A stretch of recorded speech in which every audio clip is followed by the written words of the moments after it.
Hello दोस्तों, क्या हाल है। तारीख आज 28 मार्च, दिन गुरुवार, हिंदी तिथि तृतीया चतुर्थी, दोनों का संयोग आज। और आइए बात करते हैं आज के मुख्य समाचार में देश भर की तमाम बड़ी खबरों पर नजर डालते हैं। देखिए, एक तो आज 28 तारीख को गुरुवार और चतुर्थी दोनों संयोग मिल रहे हैं और आज के दिन भगवान श्री गणेश के साथ ही भगवान विष्णु और गुरु ग्रह की पूजा का भी शुभ दिन है। कुछ दान धर्म भी करने चाहिए। आज चने की दाल का दान करना शुभ रहेगा और ये चैत्र मास के कृष्ण पक्ष की चतुर्थी है, तो इसे संकष्टी चतुर्थी भी कहते हैं। इसका व्रत करने से घर परिवार की सुख समृद्धि, मंगल, वैभव, सुख शांति में बढ़ोतरी होती है। वैसे तो इस बार चतुर्थी तिथि की शुरुआत आज शाम को तकरीबन 7 बजे के बाद होगी और ये चतुर्थी तिथि का समापन कल रात 8:30 बजे के लगभग होगा। लेकिन चंद्रोदय के हिसाब से ये व्रत किया जाता है और आज 28 मार्च को रात में 9:09 पर चंद्रोदय होगा। ये वजह की चंद्र दर्शन और पूजा करने के बाद व्रत संपूर्ण माना जाता है और आज संकष्टी चतुर्थी मनाई जा रही है। आप सभी देशवासियों को भी भाल चंद्र संकष्टी चतुर्थी की ढेर सारी शुभकामनाएं। आपके जीवन पर, आपके घर परिवार में हमेशा भगवान श्री गणेश का आशीर्वाद बना रहे, मेरी यही प्रार्थना और मनोकामना है। चलिए आगे बढ़ते हैं दोस्तों। खबरों में देखिए आप, पहली बड़ी खबर, सस्ते में करा सकेंगे घरेलू आइटम की repairing. Right to repair framework से कंपनियों को जुड़ने के निर्देश जारी किए हैं सरकार ने। जहां दरअसल दोस्तों उपभोक्ता मामले मंत्रालय का यह मानना है कि कई बार कुछ आइटम खराब होने पर उपभोक्ता सही जानकारी के अभाव में उसे रिपेयर कराने की जगह नए आइटम ले लेते हैं, जिससे कि उनका खर्च बढ़ जाता है। लेकिन अब ये राइट टू रिपेयर, जैसा कि आप इसके नाम से ही समझ पा रहे होंगे, सरकार ये नया एक्ट चलाने जा रही है। अब आपके घर में कार से लेकर मोबाइल फोन, टीवी, फ्रिज जैसी घरेलू वस्तुओं के खराब होने पर आप उसकी रिपेयरिंग आसानी से और सस्ते में करा सकेंगे, क्योंकि हाल ही में सरकार ने उपभोक्ताओं की सुविधा के लिए right to repair framework launch किया है और अब इस फ्रेमवर्क के तहत कंपनियों को कनेक्ट होने जुड़ने का भी सरकार ने आदेश जारी कर दिया है। बेसिकली शुरुआत में ये नया एक्ट लागू होने के बाद इन 4 सेक्टर से जुड़े उपभोक्ताओं को लाभ होगा और वो है फार्मिंग उपकरण, मोबाइल इलेक्ट्रॉनिक्स, कंज्यूमर ड्यूरेबल्स और ऑटोमोबाइल उपकरण शामिल है, जिनमें कई तरह के आइटम हो सकते हैं। जैसे आप ये पूरी कुछ उदाहरण के तौर पर लिस्ट देख सकते हैं। और सरकार का कहना है कि इस नए कानून से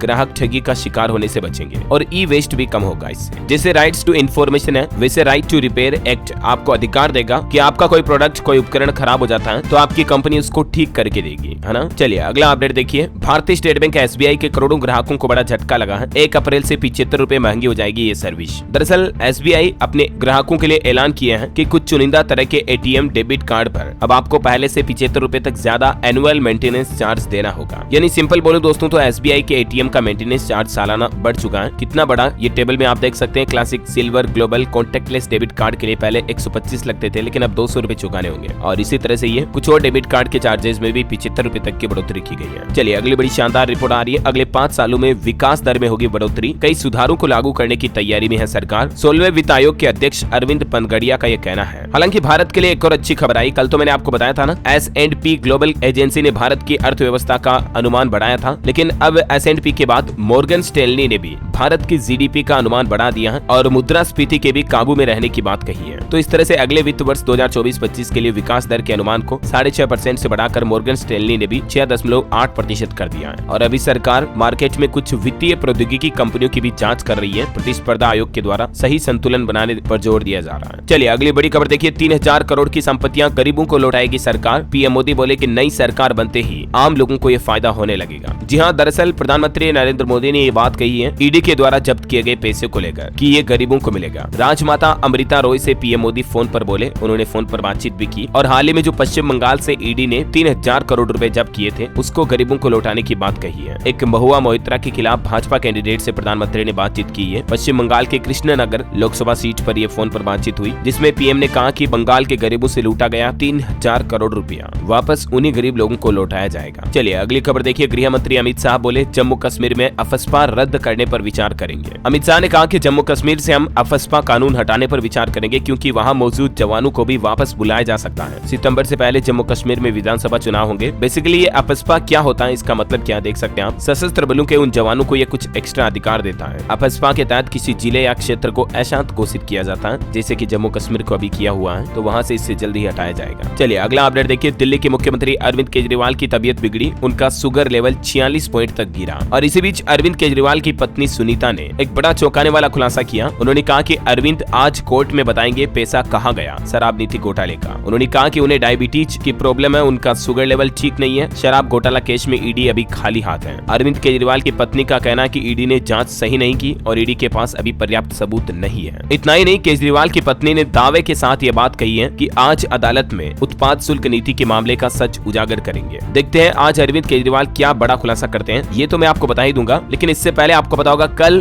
दिल्ली हाईकोर्ट में अरविंद केजरीवाल केस के मुद्दे को लेकर सुनवाई हुई, लेकिन दिल्ली के मुख्यमंत्री को कोई राहत नहीं मिल पाई। उनकी गिरफ्तारी के खिलाफ अब 3 अप्रैल को अगली सुनवाई होगी। न ही गिरफ्तारी से और न ही उनको ईडी की रिमांड से राहत मिली। दिल्ली हाईकोर्ट ने ईडी से 2 अप्रैल तक जवाब मांगा है। हालांकि आज उनके मुख्यमंत्री पद से हटाने की अर्जी पर भी सुनवाई होगी, क्योंकि अरविंद केजरीवाल के मुख्यमंत्री पद से इस्तीफा देने की भी याचिका लगाई गई है सुरजीत सिंह द्वारा, तो उस याचिका पर आज कोर्ट में सुनवाई होगी। और दिल्ली विधानसभा क्षेत्र में भी आम आदमी पार्टी नेताओं कार्यकर्ताओं ने प्रदर्शन किया मुख्यमंत्री केजरीवाल की गिरफ्तारी के खिलाफ। मैं भी केजरीवाल, इन नारों से गूंज उठा सदन। विधानसभा 1 अप्रैल तक स्थगित की गई। और दोस्तों, जहां एक तरफ अभी अरविंद केजरीवाल ईडी की हिरासत में है या जेल में है, यूं कह सकते हैं, इसी बीच पीछे से उन्हीं की पार्टी आम आदमी पार्टी के कई कार्यकर्ता नेताओं ने उनके साथ बेवफाई भी कर ली। बेवफाई बोले तो उनकी पार्टी छोड़कर बीजेपी में शामिल हो गए। देखिए, आप पंजाब सियासत से जुड़ी ये बड़ी खबर निकल कर आ रही है। पंजाब में आम आदमी पार्टी सांसद विधायक ने भाजपा ज्वाइन की। पार्टी के इकलौते एमपी रिंकू, जो कि पंजाब के जालंधर से आम आदमी पार्टी के लोकसभा सांसद हैं, सुशील रिंकू, इन्होंने भाजपा ज्वाइन कर ली है और ये पार्टी के एकमात्र लोकसभा सदस्य भी थे। उन्होंने पार्टी को छोड़ दिया, भाजपा में आ गए। ये क्या झोल लगता दोस्तों आपको? अब आप ये कहोगे कि यार डीएलएस भाई ये झोल कैसे हो गया? तो रुको एक सेकंड, मैं आपको कुछ और आंकड़े बताता हूँ। फिलहाल अरविंद केजरीवाल से जुड़ी एक और लास्ट खबर देख लीजिए। केजरीवाल केस में बयान को लेकर अमेरिकी डिप्लोमेट को तलब किया गया, क्योंकि कल ही यूएस ने अरविंद केजरीवाल केस मुद्दे को लेकर कहा था कि निष्पक्ष जांच होनी चाहिए, लेकिन भारत ने जवाब दिया न्यायपालिका पर सवाल न उठाए जाए और अमेरिका अपने देश का ध्यान रखे। बहरहाल चलिए अगली बड़ी खबर की बात करते हैं। जो मैंने आपको बताया था ना, आंकड़े क्या है, जिसे देखो वही केसरिया उड़े चला आ रहा। बीजेपी में शामिल हुए 80,000 से भी ज्यादा नेता और कार्यकर्ता। अब आखिर विपक्ष कैसे बचेगा, सबसे बड़ा सवाल है। भले इस बार के लोकसभा चुनाव मिशन 2024 को लेकर बीजेपी ने विशेष रणनीति बनाई है और यहाँ तक कि इसके लिए बीजेपी ने एक ज्वाइनिंग समिति भी बनाई है। पार्टी सूत्र खुद ये बताते हैं कि इस समिति ने दूसरी पार्टियों से देश भर में लगभग 80,000 नेताओं और कार्यकर्ताओं को बीजेपी में शामिल करवाया और विपक्षी पार्टियों के 1 लाख से भी ज्यादा नेताओं और कार्यकर्ताओं को बीजेपी में शामिल करने का लक्ष्य और रखा गया है। आए दिन ही आपको पता होगा, कांग्रेस से वो जा रहा बीजेपी में, फलाना पार्टी से वो जा रहा बीजेपी में। चुनाव से पहले आखिर ये चल क्या रहा है? मतलब क्या सच में विपक्षी पार्टियों के लोग बीजेपी ज्वाइन करना चाहते हैं या बात कुछ और ही है? आपकी क्या राय है, कमेंट करके बताइए मुझे। बहरहाल पॉलिटिक्स से जुड़े कुछ और बड़े अपडेट देखिए आप। हमारे देश की वित्त मंत्री निर्मला सीतारमण बोली कि मैं लोकसभा चुनाव नहीं लड़ रही है और इसके पीछे उन्होंने एक बड़ी चौंकाने वाली वजह भी बताई। पता है क्या? वो बोले कि मेरे पास चुनाव लड़ने के पैसे नहीं है। वाओ, मतलब देखिए, देश की खुद वित्त मंत्री है ये, सारे पैसों का लेखा जोखा इनके पास है, पूरे देश की धन दौलत का। उसके बावजूद इनकी विडंबना देखिए, इनके पास चुनाव लड़ने तक के पैसे नहीं है। आंध्र प्रदेश या तमिलनाडु से इन्हें चुनाव लड़ने का ऑप्शन मिला था, लेकिन इन्होंने कहा कि मैंने इनकार कर दिया। यहाँ तक कि वित्त मंत्री ने तो इस बात का विरोध भी किया है। बोले कि चुनाव में जिस तरीके से पैसे खर्च किए जाते हैं उस हिसाब से मेरे पास पैसा नहीं है और मुझे इस बात को लेकर दिक्कत भी है कि चुनाव में समुदाय व धर्म जैसी चीजों को जीत तय करने के आधार पर बनाया जाता है, इसलिए मैंने चुनाव लड़ने से मना कर दिया है। और मेरे लिए खुशी की बात भी है कि पार्टी अध्यक्ष भी मेरे विचार से सहमत हो गए हैं। लेकिन कुछ भी कहो दोस्तों, वित्त मंत्री निर्मला सीतारमण के ये विचार वाकई में सराहनीय है चुनाव को लेकर। चलिए अगला अपडेट देखिए आप। बीजेपी ने राजस्थान, महाराष्ट्र, बिहार समेत कई राज्यों में स्टार प्रचारकों की सूची जारी की। मध्य प्रदेश, बिहार, बंगाल के बीजेपी स्टार प्रचारकों की लिस्ट में देखिए मोदी, शाह, नड्डा की सभाएं 3 राज्यों में होंगी। टीएमसी कैंपेनर्स में मोइत्रा का नाम नहीं शामिल किया गया। इसके साथ ही टोटल 12 राज्यों के चुनाव प्रभारी और सह प्रभारी भी नियुक्त किए बीजेपी ने। ओपी धनखड़ को दिल्ली का प्रभारी बनाया गया। महाराष्ट्र का जिम्मा डॉक्टर दिनेश शर्मा को सौंपा गया। राजस्थान के लिए भी भाजपा के स्टार प्रचारकों की लिस्ट जारी हुई। इसमें पीएम मोदी और 10 केंद्रीय मंत्री राजस्थान में प्रचार करेंगे। भजन लाल समेत 5 राज्यों के मुख्यमंत्री भी शामिल हुए हैं। छत्तीसगढ़ के लिए भी बीजेपी स्टार प्रचारकों की लिस्ट में देखिए पीएम मोदी, सीएम योगी आदित्यनाथ, हेमा मालिनी समेत 40 नेता आएंगे लोकसभा चुनाव का प्रचार करने के लिए, है ना। तो चुनाव के इसी माहौल के बीच बीजेपी ने अपनी 7वीं लिस्ट भी जारी कर दी कैंडिडेट की। 2 और नामों का ऐलान किया गया। अमरावती से नवनीत राणा, चित्रदुर्ग से गोविंद करजोल को टिकट दिया गया।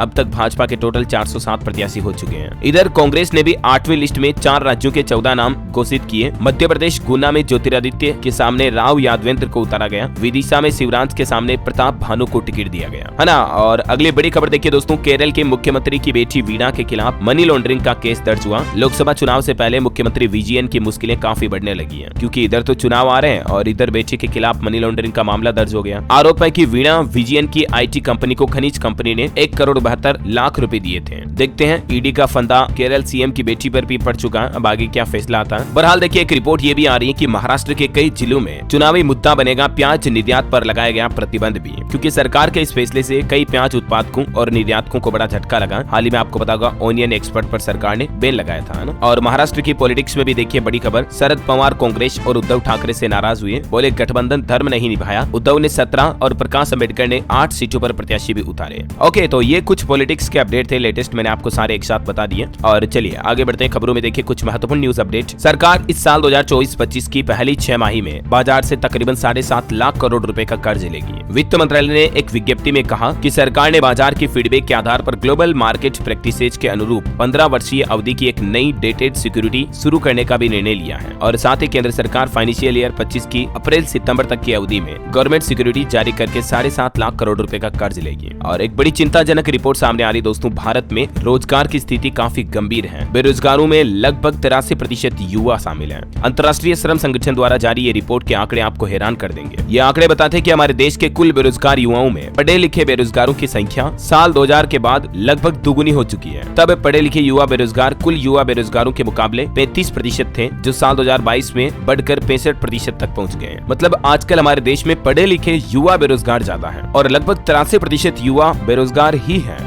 ग्लोबल रिपोर्ट में यह बड़ा खुलासा हुआ है और इससे पता चलता है कि भारत में बेरोजगारी एक बड़ा संकट बन चुकी है। मतलब वाकई में हमारे देश में युवाओं के पास जॉब नहीं है, काम नहीं है। और अभी इससे एक दिन पहले आपको पता होगा आरबीआई गवर्नर रघुराम राजन ने भी एक बात कही थी, क्या उनकी बात सच होती दिख रही है? और मेरा तो यही मानना है दोस्तों कि चाहे सरकार किसी की भी बने, लेकिन ये चुनाव के तुरंत बाद सरकारों को ये एक्शन लेना चाहिए कि देश में युवाओं को रोजगार मिल सके। इसके लिए अच्छे कदम उठाने चाहिए, अच्छी नई सरकारी योजनाओं की शुरुआत होनी चाहिए और महंगाई थोड़ी कम होनी चाहिए ताकि आम आदमी को राहत मिल सके। राइट? क्या आप भी मेरी बात से सहमत हैं? अगर हाँ तो इस वीडियो के नीचे कमेंट करके बताओ यस डीएलएस भाई, और अगर नहीं तो नो डीएलएस भाई। कमेंट करके आप अपनी राय दो फटाफट से, तभी मैं आपको अगली खबरों की तरफ ले जाऊंगा। और अगर आप मेरी बात से सहमत हैं तो एक लाइक कर दीजिए, फटाफट से लाइक कर दीजिए इस वीडियो पर। आज लाइक से पता चल जाएगा देखिए कितने लोग सहमत हैं कि देश में सरकार को युवाओं के लिए रोजगार, जॉब्स और देश में महंगाई कम करने पर काम करना चाहिए। राइट? लाइक से पता चल जाएगा ये तो। बहरहाल चलिए मैं आपको फटाफट से आज के मौसम समाचार बता देता हूँ। देखिए राजस्थान में बारिश और ओलावृष्टि का अलर्ट है। 28-29 मार्च को बदलेगा मौसम, गरज चमक के साथ कई जगहों पर बरसात शुरू भी हो गई है। झारखंड में गर्मी ने दी दस्तक, रांची समेत कई जिलों का तापमान 31 डिग्री के पार पहुंचा। हालांकि 30 मार्च के बाद झारखंड, रांची के भी कुछ जिलों में बारिश की संभावना है। वैसे राजस्थान में भी अभी गर्मी तो आ चुकी है। राजस्थान समेत 3 राज्यों में तो लगभग 40 डिग्री पहुंचने वाला है पारा। लू चलने का भी अलर्ट जारी किया है मौसम विभाग ने कुछ ही दिनों में। और हरियाणा के भी देखिए 4 जिलों में बारिश का अलर्ट है। हवाएं भी चलेगी, 3 दिन मौसम खराब रहेगा। हरियाणा, पंजाब और चंडीगढ़, यहाँ 3 दिन लगातार मौसम खराब रहने की संभावना जताई। कई जिलों में रात में बूंदाबांदी हुई। 40 किलोमीटर प्रति घंटा की रफ्तार से हवाएं चलेगी। हिमाचल में भी अगले 4 दिन बारिश बर्फबारी के आसार है। मौसम विभाग की तरफ से येलो ऑरेंज अलर्ट जारी किया गया। ओके, और मौसम के बाद सराफा बाजार पर नजर डालें तो देखिए आप, आज भी सोने चांदी के दामों में गिरावट आई है। सोना 66,420 रुपए प्रति 10 ग्राम पर पहुंचा। चांदी भी 74,000 के नीचे आई। सोने के भाव में 296 रुपए तक की गिरावट देखी गई और चांदी भी 478 रुपए सस्ती होकर 73,801 रुपए प्रति किलोग्राम पर पहुंच गई है। ओके, और चलिए सराफा बाजार के भाव के बाद आगे बढ़ते खबरों में। देखिए आप, एक रिपोर्ट सामने आ रही है। केंद्रीय प्रदूषण नियंत्रण बोर्ड ने 80% ग्रीन फंड का इस्तेमाल नहीं किया। ग्रीन फंड मतलब पर्यावरण संरक्षण के लिए जो बजट था उसका इस्तेमाल नहीं किया गया, सिर्फ 20% पैसा ही खर्च किया गया। तो बाकी पैसा कहाँ है? और वही खबर है कि भारत ने जलवायु परिवर्तन पर संयुक्त राष्ट्र की बैठक में डेटा इंटीग्रिटी की जरूरत पर भी रोशनी डाली। और खबर है हमारे देश के रक्षा मंत्री राजनाथ सिंह 2 अप्रैल को सैन्य कमांडरों के सम्मेलन को संबोधित करेंगे, जिसमें भविष्य की चुनौतियों पर मंथन भी किया जाएगा। वही देखिए यूक्रेन के विदेश मंत्री दमित्रो कुलेबा द्विपक्षीय संबंधों पर चर्चा करने के लिए 28 मार्च को भारत आ रहे हैं। रूस यूक्रेन के बीच चल रहे युद्ध के बाद यूक्रेन के विदेश मंत्री का यूं भारत दौरा पूरी दुनिया के लिए चर्चा का विषय बन चुका है, क्योंकि इस युद्ध के बाद यूक्रेनी नेता की पहली ये उच्च स्तरीय यात्रा होने जा रही है और वो भी भारत दौरे पर। और अगली बड़ी खबर देखिए, आर्टिकल जांचे बिना हटाया जाना मौत की सजा के बराबर है। सुप्रीम कोर्ट ने कहा कि यह फ्रीडम ऑफ स्पीच के लिए खतरा है। निचली अदालत के फैसले को भी पलटा। दरअसल सुप्रीम कोर्ट ने एक मीडिया हाउस में पब्लिश आर्टिकल को लेकर ये अहम फैसला सुनाया और कोर्ट ने कहा कि कोई आर्टिकल कितना नुकसानदायक है ये जाने बिना उस पर रोक लगाना ये आम आदमी की आवाज को दबाना और मौत की सजा देने के बराबर है। ये फ्रीडम ऑफ स्पीच के लिए खतरा है, या सीधे सीधे शब्दों में कहें दोस्तों तो ये डेमोक्रेसी की धज्जियां उड़ाने जैसा है। ये आर्टिकल था, ब्लूमबर्ग ने इस आर्टिकल को पब्लिश किया था। इसी को लेकर विवाद हुआ था कि इंडिया रेगुलेटर फाइंड्स $241 मिलियन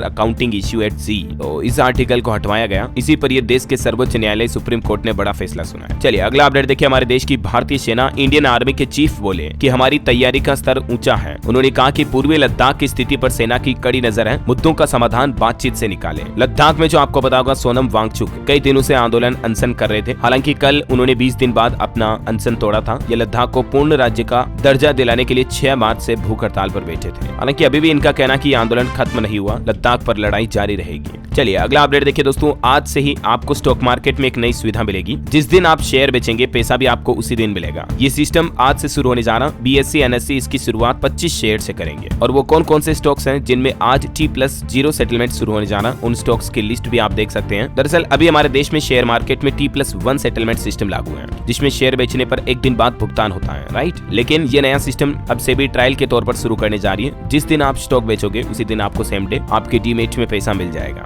है ना। और चलिए दोस्तों अगला अपडेट देखिए, HP फ्यूल स्टेशनों पर चार्ज हो सकेंगी इलेक्ट्रिक गाड़ियां। EV चार्जिंग स्टेशन के लिए टाटा कंपनी के साथ एक डील हुई है। 1.25 लाख कस्टमर्स को ज्यादा फायदा मिलेगा। और वैसे ऑटो इंडस्ट्री से कुछ और अपडेट भी देख लीजिए आप। सिट्रोएन ने बेसाल्ट का कॉन्सेप्ट मॉडल रिवील किया। भारत में जुलाई के बाद लॉन्च होगी विजन कूपे SUV। ये टाटा कर्व को टक्कर देगी। और वहीं देखिए ऑटो इंडस्ट्री पर एक और अपडेट आ रहा, hero pleasure plus XTEC scooter का स्पोर्ट्स वेरिएंट भी लॉन्च हुआ। नए ग्राफिक्स और ब्लूटूथ कनेक्टिविटी के साथ इसमें आपको सेमी डिजिटल डिस्प्ले भी मिलेगा। इसकी कीमत तकरीबन 80,000 रुपए। और एक बड़ी चौंकाने वाली रिपोर्ट सामने आ रही, मार्च में 4 ग्लोबल टेक कंपनियों में 8,000 कर्मचारियों की छटनी हुई। एरिक्सन ने 1200 और डेल टेक्नोलॉजीज ने 6,000 कर्मचारियों को हटाया। कॉस्ट कटिंग और आर्टिफिशियल इंटेलिजेंस AI इसके पीछे कारण है। देखिए मतलब दुनिया भर में कितनी नौकरियां जा रही लोगों की। और खेल समाचार पर बड़ी खबर देखिए, कल का IPL का मैच कितना धमाकेदार रहा, आपको भी बताऊंगा। रिकॉर्ड तोड़ मैच बन गया, ये सबसे बड़ा स्कोर बना। फास्टेस्ट 50 को लेकर भी रिकॉर्ड टूटा और मुंबई को ऐतिहासिक मार भी पड़ी। Sunrisers Hyderabad versus Mumbai Indians के बीच हुए इस IPL मैच में हैदराबाद ने मुंबई को 31 रनों से हराया। और भी इस मैच में कई बड़े रिकॉर्ड बनाए गए। IPL का सबसे बड़ा स्कोर बनाकर जीता हैदराबाद। क्लासन ने 34 बॉल पर 80 रन बनाए। अभिषेक हेड के अर्धशतक भी देखने को मिले। चलिए अगली खबर आ रही, छत्तीसगढ़ में सुरक्षा बलों के साथ हुई मुठभेड़ में 6 नक्सली ढेर हुए। इलाके में तलाशी अभियान अभी भी जारी है।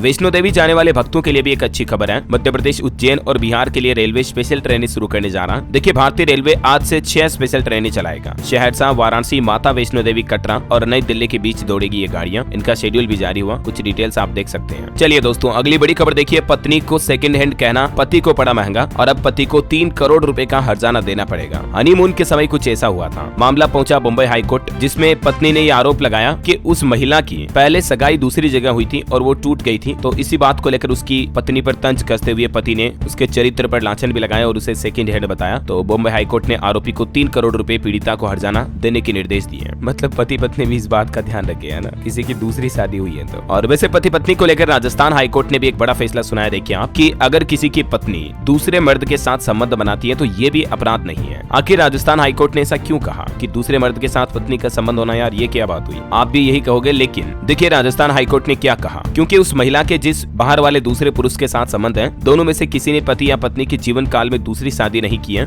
और जब तक कि विवाह साबित ना हो जाए ये एक लिव इन रिलेशनशिप के तहत माना जाएगा। और हाईकोर्ट ने कहा कि वो महिला अपनी मर्जी से उस शख्स के साथ लिव इन रिलेशनशिप में रह रही है तो ये कोई कानूनी अपराध नहीं है। मतलब एक शादीशुदा पत्नी महिला जो है वो दूसरे मर्द के साथ शादी नहीं कर सकती है। अगर वो उसके साथ संबंध बनाती, दोनों के बीच संबंध बनते तो ये कोई अपराध नहीं है कानूनन तौर पर। हालांकि इसे अनैतिक समझा जाता। कोर्ट ने ये बात भी कही कि नैतिकता के आधार पर ये सही नहीं है। एक पति पत्नी दोनों में से किसी को भी ऐसा नहीं करना चाहिए। लेकिन हमारे देश के कानूनन तौर पर यह देखा जाए तो ये कोई अपराध नहीं है। इसके रिगार्डिंग एक डिटेल वीडियो मैंने DLS न्यूज पर कल शाम को भी डाला था, आपको पता होगा। इसमें पूरा ये केस मैंने डिटेल में समझाया। अगर आप देखना चाहते हैं, इंटरेस्टेड है तो इसे देख सकते हैं। ओके, और अगला अपडेट देखिए, हमारे देश के पायलटों को अभी अच्छे दिन के लिए थोड़ा और इंतजार करना पड़ेगा, क्योंकि DGCA ने पायलटों के लिए संशोधित ड्यूटी अवधि नियमों को स्थगित कर दिया। फिलहाल हो सकता है इलेक्शन बाद उन्हें ये फायदा मिले। और वैसे कल एक दुर्घटना भी हो गई। एयर इंडिया विमान से टकराया इंडिगो का विमान तो पंख टूट गया। कोलकाता एयरपोर्ट की यह घटना है। DGCA ने इंडिगो के दोनों पायलटों को भी हटा दिया। चलिए अगला अपडेट देखिए, महाराष्ट्र ATS चीफ सदानंद दाते NIA के नए DG होंगे। एस सुरेश को SPG का IDG बनाया गया। पीयूष आनंद को NDRF का DGP बनाया गया। करंट अफेयर्स के हिसाब से इंपोर्टेंट है, ध्यान रखिएगा ना। और उत्तर प्रदेश में एक नया आदेश जारी हुआ। अब परिषदीय स्कूलों में रविवार को नहीं बटेगा रिपोर्ट कार्ड और इससे शिक्षकों को बड़ी राहत मिलेगी। देख सकते हैं इस आदेश के बारे में ज्यादा जानकारी भी। चलिए अगला अपडेट है, पूर्वांचल एक्सप्रेस से जुड़ने वाला 4 लेन बनाने का प्लान फिलहाल स्थगित हुआ। NHAI पटना के द्वारा ये योजना बदली गई। अब अगले काम की तैयारी की जा रही है, जिसकी डिटेल भी आप स्क्रीन पर देख लीजिएगा। अच्छा, वैसे एयरपोर्ट के नियमों में भी सरकार ने बदलाव किया है। अब हवाई यात्रा करने के दौरान प्लेन में आप ये सामान नहीं ले जा सकेंगे, वरना आपको ज्यादा पैसा चुकाना पड़ेगा। दरअसल आमतौर पर फ्लाइट में केबिन बैग में लोग मेडिसिन यानी कि जरूरी दवाइयां ले जा सकते हैं, राइट। लेकिन अब